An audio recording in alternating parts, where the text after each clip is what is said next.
on est la suite de la chôte de l'allumage de feu pendant Yom Tov. Alors, est-ce qu'on a le droit d'augmenter la chaleur quand c'est électrique? C'est interdit. Là, je suis pas, il y a ce qu'on a parlé tout à l'heure, de fumer des cigarettes, Rav Ben Sion y permet. Il y a qui vous diront qu'aujourd'hui, c'était écrit, il a dit ça il y a 50 ans ou 40 ans, et qui vous diront qu'aujourd'hui, c'est pire parce qu'on sait aujourd'hui, avant dans le temps, on était moins conscient du danger. Mais les raisons qui ont été dites, la raison, elle est parce que pour un fumeur, ne pas fumer, c'est catastrophique. En fait, c'est ça la raison qu'on permet. D'accord? Évidemment. Il y a toujours l'idéal. Ouais. Alors, intéressant. Est-ce que j'ai le droit d'allumer un feu à partir d'une plaque chauffante? Là, il parle d'une cigarette. Ça veut dire j'ai un feu électrique. Et je veux allumer un feu réel à partir d'une chaleur électrique, de source électrique. Rav Ben Sion, il interdit. C'est possible qu'il y ait qui permette, mais en tout cas, Rav Ben Sion, il interdit. Pourquoi? Parce que ça ne s'appelle pas d'un feu qui existe. Bien qu'on considère ça comme un feu, il faut savoir, dans la halakha, c'est un feu, c'est gachelet. Mais apparemment, c'est quand même quelque chose, tu crées quelque chose de nouveau, c'est la raison pour laquelle il interdit.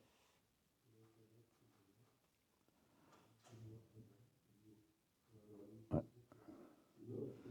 Il dit, mais par exemple, tiens une allumette, intéressant, j'ai une flamme.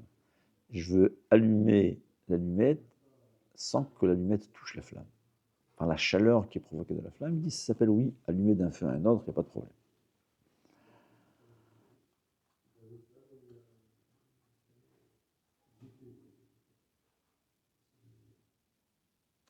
Intéressant.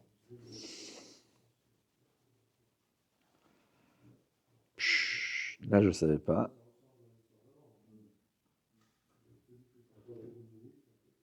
C'est très intéressant. Il a parlé de ce qu'on... Mais là, c'est un peu... Il a dit quand tu ouvres, tu appuies, alors on dit ça fait des étincelles.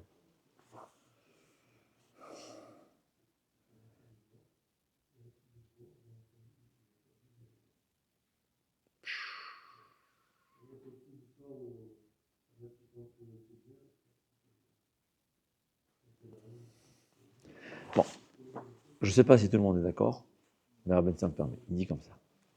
Il dit provoquer une étincelle, c'est des rabbanan. Alors qu'est-ce que tu vas faire? Tu vas allumer une allumette à côté du feu. On va dire comme ça. C'est sûr que l'idéal, c'est de déconnecter l'électricité. Quelqu'un qui a oublié, qu'est-ce qu'il va faire? Alors il y a l'avis de Rabban Tzim Abashaoul qui dit que quand on appuie, l'étincelle qui se provoque, c'est des rabbanan. Ouais. Seulement, ça s'appelle psigréché. C'est quoi psigréché? Bien que ce n'est pas mon intention de le faire, moi ce que je sais, juste faire sortir le gaz, mais quand j'ai un intérêt, c'est psigréché de Nichalé, c'est interdit. Je dis, qu'est-ce que je vais faire? Je vais prendre une allumette, je vais allumer l'allumette, je vais la mettre à côté du gaz, et quand je vais appuyer, ça s'appelle que je n'ai aucun intérêt de cette étincelle. C'est psigréché de l'onichalé. Et là, puisque fabriquer cette étincelle, c'est seulement des rabananes, psigréché de l'onichalé dans un des rabananes, ça sera permis. Comme ça dit Rabban Tzim. Alors, évidemment, il faut toujours, si on peut, si quelqu'un a oublié de déconnecter, savoir que selon Rabban Tzim, on peut le faire. Comment je ferai dans un cas pareil? Je ne sais pas. Je ne sais pas si je me permettrai de le faire, parce que ça fait un peu drôle quand même. Voilà. Mais savoir que si il n'y a pas le choix, c'est ne rien manger pour faire ça, hein, qu'est-ce qu'on fait? On va cuisiner, on se fait inviter chez les voisins. On va cuisiner chez les voisins. Mais savoir que d'après Rabban Tzim Abashaoul, il y a une solution. Puisque cette étincelle, c'est seulement des rabananes, donc quand je ne la fais pas intentionnellement, et ça ne me ramène rien de bien, de plus, c'est permis de le faire. Donc comment je vais faire? Je vais allumer une allumette à côté, et quand je vais appuyer sur le bouton, je n'ai plus d'intérêt de cette étincelle, parce que c'est l'allumette qui allume le feu.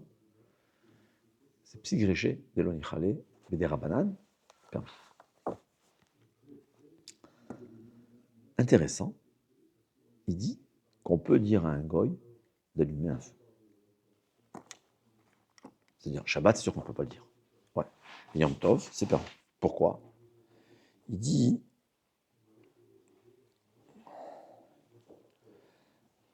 Il dit pourquoi? Parce qu'il dit allumer un nouveau feu.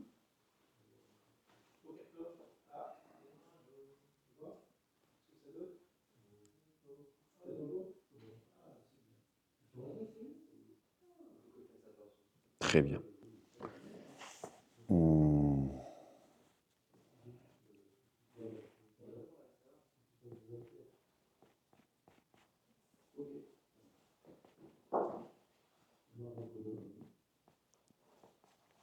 Il dit comme ça. Intéressant. Il dit allumer un nouveau feu, c'est des rabbanan.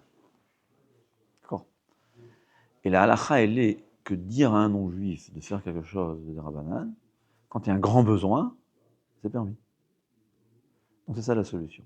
Ça veut dire dans le cas où j'ai oublié le feu, ouais, tu dis à un goy, ton voisin goy, ben, il faut être en bon terme avec ton voisin goy, ben, tu vas savoir, à chaque fois qu'il vient t'aider, tu lui offres un cadeau, il va être content d'avoir une bouteille de vin à chaque fois.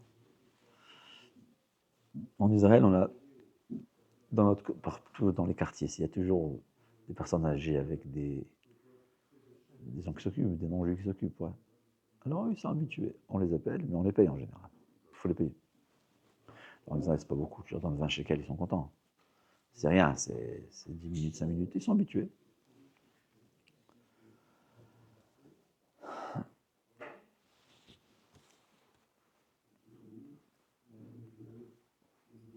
Il dit, quelqu'un, il a fait toutes les préparations nécessaires. Ouais. Il a fait toutes les préparations nécessaires. Le feu s'est éteint, il est Yom Tov, c'est ou cuisiner, ou allumer un nouveau feu, ou ne rien manger. Il dit, Rabban Sion, ne mange pas. Hein, c'est Messirut Nefesh. C'est-à-dire, ne mange pas quelque chose de cuisiné. Il va devoir manger froid. La viande tartare, c'est pas bon, non? Bon, alors, s'il peut trouver un non-juif, tant mieux. Parce que c'est permis. Est-ce qu'on peut allumer un ner neshama à Yom Tov? C'est quoi la question? On n'a pas le droit d'allumer un feu qui n'a pas d'utilisation pendant Yom Tov. Tout ce qui est permis, c'est seulement si j'ai besoin d'utiliser ça pendant Yom Tov. Je ne sais pas si on l'a précisé au début, mais c'est ça la halakha. Est-ce que allumer un feu, les Ilou Nishmat de quelqu'un, ça s'appelle une utilisation ou pas? Il dit, le fait même d'allumer en l'honneur de son père, de plus, quand c'est à la synagogue, qu'il y a une mitzvah d'allumer des bougies, d'éclairer la synagogue, il dit, ça devient permis. Parce que ça s'appelle, oui, une nécessité. Il ramène plusieurs poskim qui permettent. Il faut savoir que ce n'est pas évident. Il y a qui interdisent. En tout cas, Rabban Sion permet. Toujours dans tous ces cas-là, il vaut mieux allumer avant. Quelqu'un qui a oublié et qui se sent mal à l'aise de ne pas avoir allumé une bougie pour son père. Alors quand c'est juste Nishmat, c'est pas vraiment son père ou quelqu'un d'important, qui lui est important d'allumer, il vaut mieux éviter parce que c'est une discussion. Alors c'est vrai que Rabban Sion permet, comme dans tout cas. Quand c'est une marloquette, s'il y a une nécessité réelle, on peut s'appuyer sur ceux qui permettent. Donc, quand c'est pour son père, c'est Kavod, son grand-père, il se sentira. Moi, je dis toujours, il aura la simchat Yom Tov, la joie de Yom Tov sera atténuée parce qu'il a oublié d'allumer la bougie. Eh bien, c'est encore une raison de pouvoir allumer.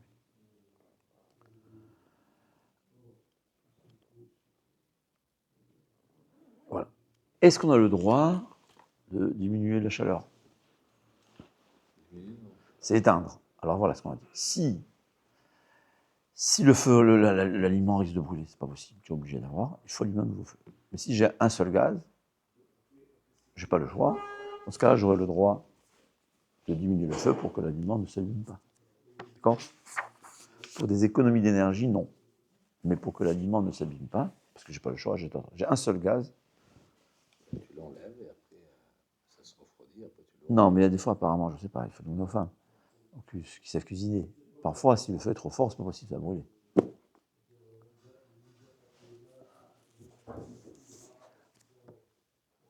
Alors, il parle là, est-ce qu'on a le droit, on a déjà parlé de ça, est-ce qu'on a le droit de provoquer l'extinction du feu avec une marmite d'eau? Alors, il y a le nouveau système, comme on a dit, avec la cuillère. Alors, il dit c'est permis, mais il faut faire attention. Il dit trois choses à faire attention. Premièrement, faut utiliser cette eau. Il faut qu'il y ait une nécessité d'utiliser l'eau. S'il y a déjà de l'eau chaude, c'est un peu le problème. Ouais. Il faut faire attention que quand il dépose, ça ne se verse pas. Si ça verse, ça fait qu'il a éteint. Et Des fois, ça met du temps. Hein. c'est pas toujours évident. Parce que si la marmite est grosse et que le feu Et est aussi, petit, tu l'éteins pas. Hein. Bon, tu prends un petit marmite, mais aussi il dit faire attention de ne pas bouger quand une fois que c'est déposé. Le problème, c'est Faut que faire... tu laisses Il dit il vaut mieux éviter ce moyen. Comme ça, il explique. Alors il y a aujourd'hui, j'ai vu que ce moyen-là que j'ai vu avec la cuillère, ceux qui permettent le karma pour en permettre. En Israël, ils ont des trucs. Voilà. Non, Israël sur le gaz, non, il y a pas un truc sur Il y a ou bien des minuteries de gaz. Exactement. Ouais, bon, mais ça coûte quand même 200 shekels, mais ça vaut la peine. Comment c'est fait ça Tu ouvres, tu as 2 heures de gaz. Au bout de 2 heures, ça s'éteint. Il faut attacher ça au robinet de gaz, à la sortie de gaz à l'intérieur. Je ne sais pas si en France ça se fait, je sais pas si, en Israël, tu peux toi le faire. Et c'est une minuterie. Donc ouais. En plus, c'est économique, ça veut dire que c'est très possible qu'en bout de quelques jours, quelques fêtes, tu as récupéré tout ce que tu as investi. Je ne sais pas combien ça coûte le gaz. Ou sinon, il y a qui permettent gramma, provoquer, avec la cuillère là. Ouais, la cuillère. C'est des systèmes, je ne sais pas si en Israël, tous les gaz officiels obligés avec ce système de sécurité. Sauf si tu as une gazinière d'il y a 30 ans. Mais en général, il y a ce système de sécurité. Est-ce qu'en France, c'est comme ça? C'est pas comme ça, hein, Pascal. Hein. T'as le gaz, toi, d'abord? Ouais, mais moi, je n'utilise pas. On fait tout avant et on réchauffe avec la plata. Bon, voilà. Pour cuisiner, la de cuisiner, on va parler de ça.